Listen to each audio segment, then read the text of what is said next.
महल के पास आ चुका है। चलो महाराज के सलाम देता है।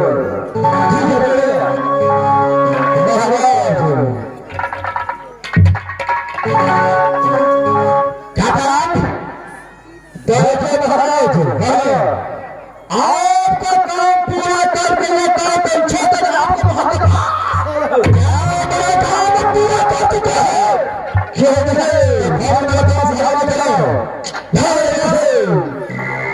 अपना सामान महाराज आप ले सकते हो। क्या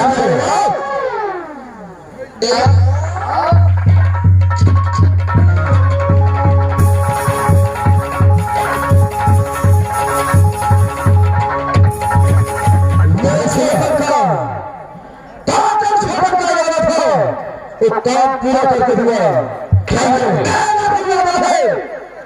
मुझे पूरा करो। क्या है तेरा भी काम पूरा होगा।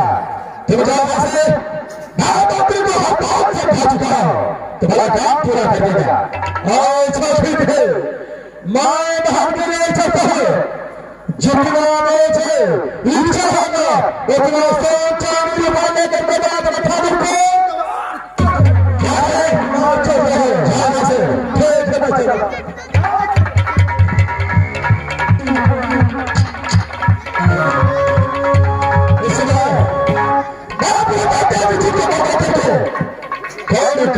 भविष्य में बता सकता है अगर उसके पास हमारा करूंगा भविष्य में ये पास आ रहा है।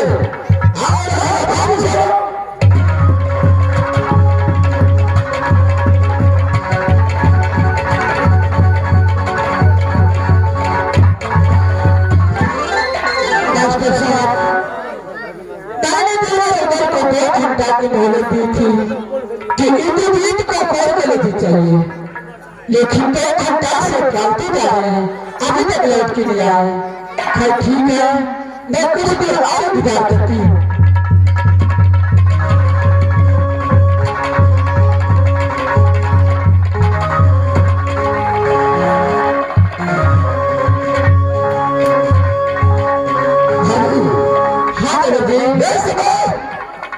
जीत का कॉल करके लेकर आपके पास आ गया है। क्या हो मेरे जी जैसे अपना अपने पास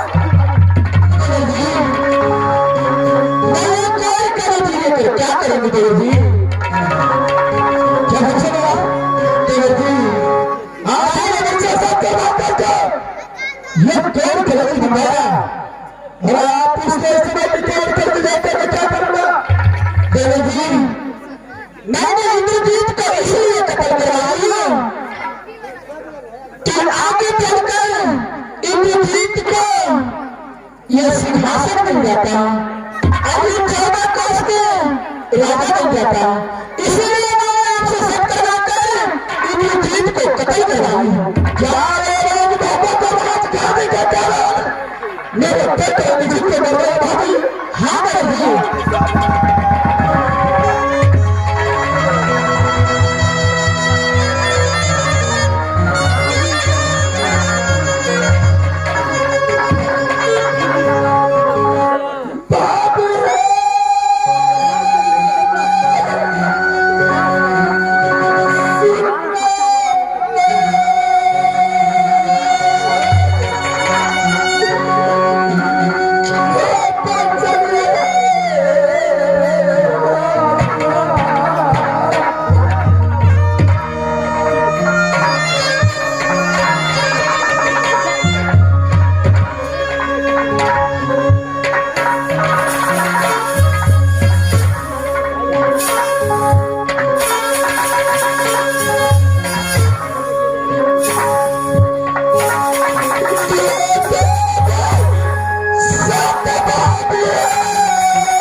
टिकटे